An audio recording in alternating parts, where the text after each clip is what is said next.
لعلکم تتقون کے تحت تیسری اور اہم چیز یہ ہے، 2 روٹیوں کے صدقے، 2 روٹیوں کے بدلے، 2 روٹیاں صدقہ کرنے کے بدلے تمام بڑے سے بڑے گناہ معاف، اور جو نیکیاں ضائع ہو جائیں وہ لوٹ کر عود کر۔ حدیث پاک میں ایک روایت ہے، وہ یہ ہے، ایک شخص بنی اسرائیل میں عابد تھا، متقی تھا، پرہیزگار تھا، دن بھر روزہ رکھتا، رات بھر نمازیں پڑھتا، عبادت کرتا، ریاضت کرتا، کنٹینیو سال ہر سال سے اس کا یہ عمل تھا، اور اپنی ایک جھونپڑی بنائی ہوئی تھی پہاڑ کے اوپر، اس نے اس جھونپڑی میں رہتا تھا، وہاں سے نکلتا بھی نہیں تھا، بس ضرورت کے تحت نکلا استنجے وضو وغیرہ کے لیے، بس اس کے علاوہ کبھی بھی نفسانی خواہشات کے لیے وہ باہر نہیں نکلا۔ کئی سالوں سے وہ عبادت کر رہا تھا۔ کیسی عبادت؟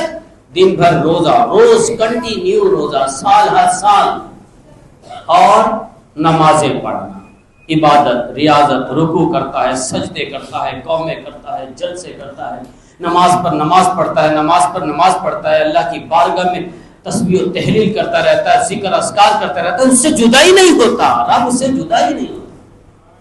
ایک دن کیا ہوا، ایک دن باہر نکلا ضرورت کے تحت، تو اس نے اچانک کہا کہ آج ذرا باہر دیکھوں تو صحیح منظر کیسا ہے۔ اس نے صرف چاروں طرف ہی آنکھیں دوڑائی تو ایک جانب اس کو سمندر نظر آیا، سمندر کا کنارہ تھا تو پانی خوبصورت لہریں مار رہا تھا، موجیں مار رہا تھا، تو کہا کافی عرصہ ہو گیا میں اس جھونپڑی میں بیٹھا اللہ کی عبادت کرتا ہوں، آج میں سمندر کے کنارے جاتا ہوں، آج وہاں کچھ اللہ کی عبادت کروں۔ اب سمندر پر کیوں جا رہا ہے وہ؟ اس کے دل کو ایک چیز اچھی لگی ہے، اس کے نفس کو ایک چیز بھا رہی ہے، اس کا اندر سے نفس کر رہا ہے کہ میں سمندر کے کنارے جاؤں۔ یہ چیز جو وہ تھی، وَنَهَى النَّفْسَ عَنِ الْهَوَىٰ فَإِنَّ الْجَنَّةَ هِيَ الْمَأْوَىٰ۔ اگر تم اپنے نفس کی نہ مانو تو جنت تمہارا ٹھکانہ ہے، اگر تم اپنے نفس کی مخالفت کر دو، نہ مانو اس طرح، وہاں وہ مانی ہے، اس میں وہ ثابت و زاہد نے نفس کی بات مانی، کہنے لگا چلو کنارے، سمندر کے کنارے چلتے ہیں۔ جب سمندر کے کنارے پہنچا، ذکر اذکار میں مشغول تھا، وہاں سے ایک حسین اور خوبصورت لڑکی گزری۔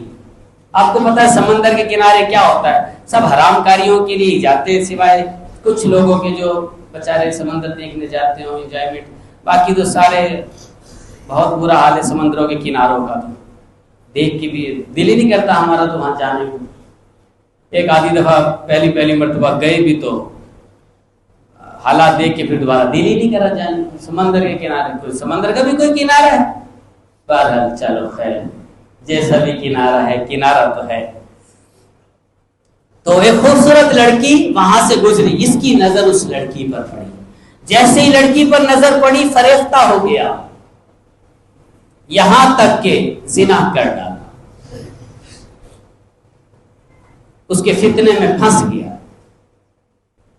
جب فتنے میں پھنسا، زنا ہو گیا، کہنے لگا تو نے یہ کیا کیا یار، اپنے آپ سے کہتا ہے یہ تو نے کیا کیا، کاش تو اس سمندر کے کنارے نہ آتا، چل واپس اپنی جھونپڑی میں اور وہیں ساری زندگی گزار، یہ سمندر کا کنارہ صحیح نہیں۔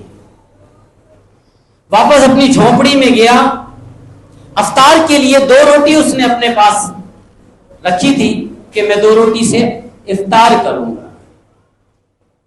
افطار سے پہلے وہاں سے ایک فقیر گزرا، تو اس نے کہا جھونپڑی والے کوئی کھانے کو چیز ہے تو دے دے، میں بھوکا ہوں۔ اس نے کہا بھوکا تو میں بھی ہوں، میں روزے سے ہوں، بھوکا تو میں بھی ہوں، میں نے افطار کرنی ہے، لہذا میں اپنے اوپر تجھے ترجیح دیتا ہوں، میں نے اللہ کی آج ایک نافرمانی کی، میرے سے ایک نافرمانی ہو گئی اور میں اس کا ازالہ کرنا چاہتا ہوں، لہٰذا اب میں یہ نہیں کھاؤں گا، میں اپنی بھوک تم کو دیتا ہوں، یہ 2 روٹیاں میں نے افطار کے لیے رکھی تھی تم کو دیتا ہوں، اب میں بغیر کھائے پیے روزہ رکھوں گا اور یوں ہی رہوں گا جب تک کہ اللہ میرے گناہ کو معاف نہیں کر دے گا۔ اس نے 2 روٹیاں دے دی. اللہ تعالیٰ نے اس وقت کے نبی پر وحی نازل فرمائی, اے میرے پیارے نبی جائیے اس جھونپڑی والے پر, اس کے پاس جائیے اور اس سے جا کے کہیں تو نے 2 روٹی اپنی بھوک دوسرے کو دے دی, تو نے 2 روٹی اپنے اوپر دوسرے کو ترجیح دے دی, تو نے 2 روٹیاں اٹھا کر خود بھوکا تھا دوسرے بھوکے کو دے دی, تو نے اپنے گناہ پر شرمندگی کا اظہار کیا ہے, اسے جا کے میری خوشخبری سنا دے کہ میں نے تیرے زنا کرنے کی وجہ سے, اس لڑکی کے فتنے میں مبتلا ہونے کی وجہ سے میں نے تیری سال کی عبادتیں ساری ضائع کر دی تھی, ساری ضائع ہو گئی تھی تیرے ایک گناہ کرنے کی وجہ سے, ایک زنا کرنے کی وجہ سے ساری نیکیاں میں نے تیری ضائع کر دی تھی, تیرے صرف 2 روٹی صدقہ کر دینے کی وجہ سے, تیرے 2 روٹی کسی کو کھلا دینے کی وجہ سے, تیرے 2 روٹی بھوکے کا پیٹ بھر دینے کی وجہ سے, جا میں نے تیرے گناہ کو معاف بھی کر دیا, کوئی گناہ تیرے نہیں رہا, اور جتنی تیری نیکیاں میں نے برباد کی تھی سال ہر سال کی واپس نیکیاں لوٹ کر تیرے پاس آ گئی. دیکھیں کتنی بڑی خوشخبری ہے یہ کتنی بڑی نعمت ہے. شرمندگی, ندامت یہ ایک ایسی چیز ہے کہ جو انسان کو بلند مقام پر پہنچا دیتی ہے. حالانکہ اتنا بڑا گناہ ہوا, اس سے اتنا بڑا گناہ, لیکن 2 روٹیوں نے وہ گناہ دیکھے کیسے دھلوا دیا اور نیکیاں بھی واپس دلوا دی. یہ 2 روٹیاں کیا تھی؟ صدقہ تھی. صدقہ کیا چیز ہے؟ صدقہ کسے کہتے ہیں یہ ہم بیان کر چکے ہیں. صدقے کی کتنی قسمیں یہ ہم بیان کر چکے ہیں. صدقہ نافلہ کیا چیز ہے؟ یہ سننے کی چیز ہے, سمجھنے کی چیز ہے, عمل کرنے کی چیز ہے. صدقہ واجبہ کیا چیز ہے؟ یہ سننے کی چیز ہے, سمجھنے کی چیز ہے, عمل کرنے کی چیز ہے. صدقہ کسے کہتے ہیں یہ تعریف بھی ہم بیان کر چکے.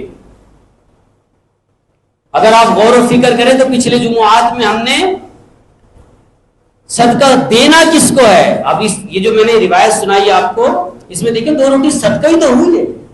صدقہ دینا کس کو ہے؟ کیا فائدہ ہے پھر صدقے کا؟ جس کو صدقہ دیا جائے وہ ہوتا کون ہے, اسے کیسے تلاش کیا جائے, جسے صدقہ دیا جائے وہ کتنے قسم کے لوگ ہیں, وہ کیسے پتا چلا جائے. پہلا مصرف کون ہے جسے زکات دی جائے, دوسرا مصرف کون سا ہے کہ جس کو صدقہ دیا جائے, تیسرا مصرف کون سا ہے کہ جس کو صدقہ ادا کیا جائے, وہ چوتھا مصرف کون سا ہے, وہ چوتھا مصرف یہ ہے کہ اس شخص کو دیا جائے, وہ پانچواں مصرف کون سا ہے, وہ ہے یہ حقدار ہے, وہ چھٹا مصرف کون سا ہے, وہ یہ ہے کہ اس کا حق ہے, وہ ساتواں مصرف کون سا ہے, وہ ساتواں مصرف وہ ہے کہ اس کو ڈھونڈ لیا جائے. وہ 8واں مصرف کون سا ہے, وہ 8واں مصرف وہ جو حق کا جو ہے زکات کا حقدار ہے. زکات کی تعریف کیا ہے؟ یہ ہے زکات کسے کہتے ہیں, اسے کہتے ہیں. صدقہ کیا چیز ہے؟ یہ ہے, اسے صدقہ کہتے ہیں. یہ ساری چیزیں ہم بیان کر چکے ہیں, لیکن چیز یہ ہے کہ آپ عمل پریکٹیکل لائف میں تو آئے. جس کو اللہ تعالیٰ نے مال دیا ہے صدقہ خیرات کرے, ایسے آنکھیں بند کر کے نہ کسی کو زکات دے دیا کرے, صدقہ دے دیا کرے. صدقہ اس کو دے جس کا حق ہے, جس کے حق کے پاس پہنچ گیا نا اگر تمہارا صدقہ, سارے گناہ معاف. اس روایت کے مطابق سارے گناہ معاف, اور تمہاری نیکیاں جو ضائع ہوئی ہوں گی وہ واپس آؤٹ کرائیں گی, واپس لوٹ آئیں گی, آؤٹ ہو جائے گا ان کا. تو اگر صدقے کو ہم پہچان جاتے ہیں تو پھر انشاءاللہ بارے نہیں آ رہے ہیں. آپ سوچیں 2 روٹی بخشوا سکتی ہے تو ہم کتنا صدقہ خیرات کرتے ہیں, ہم لوگوں کو کتنا کھلاتے ہیں, ہم کتنی لوگوں کی مدد کرتے ہیں. صرف اپنے آپ کو اس مقام پہ لے آؤ, اس نیت میں لے آؤ, اس ارادے میں لے آؤ جس کی وجہ سے یہ برکتیں ملی ہیں, جس کی وجہ سے یہ فضیلتیں ملی ہیں, جس کی وجہ سے یہ عنایتیں حاصل ہوئیں, جس کی وجہ سے گناہ معاف ہوئے, جس کی وجہ سے نیکیاں دوبارہ نام اعمال میں داخل ہو گئی. تو صدقے کو پہچانے. صدقہ ایسا نہ کریں کہ آنکھیں بند کر کے اٹھا کے, مجھے کئی نمازی آ کے پوچھتے ہیں میرے سے کہ فلاں جو ہے مدرسے والے آئے تھے، مسجد میں اعلان کیا، پھر وہ ہماری دکانوں پہ بھی آتے ہیں مانگنے اپنی ذات کے لیے۔ اب آپ کیسے ان کو دھاگے دے سکتے ہیں اپنی ذات کے لیے جب تک کہ وہ کنفرم ہی نہ ہو؟ آج کا زمانہ جھوٹوں کا زمانہ ہے، آج کا زمانہ دھوکے کا زمانہ ہے، آج کا زمانہ فراڈ کا زمانہ ہے۔ میجورٹی جھوٹ بولتی ہے، جھوٹ بول کے زکوٰۃ لیتی ہے، جھوٹ بول کے صدقہ لیتی ہے۔ تو اس لیے کسی کو بھی اپنا صدقہ دے کر ضائع نہ کریں، بلکہ کیا کریں؟ تحقیق کریں، اگر مصرف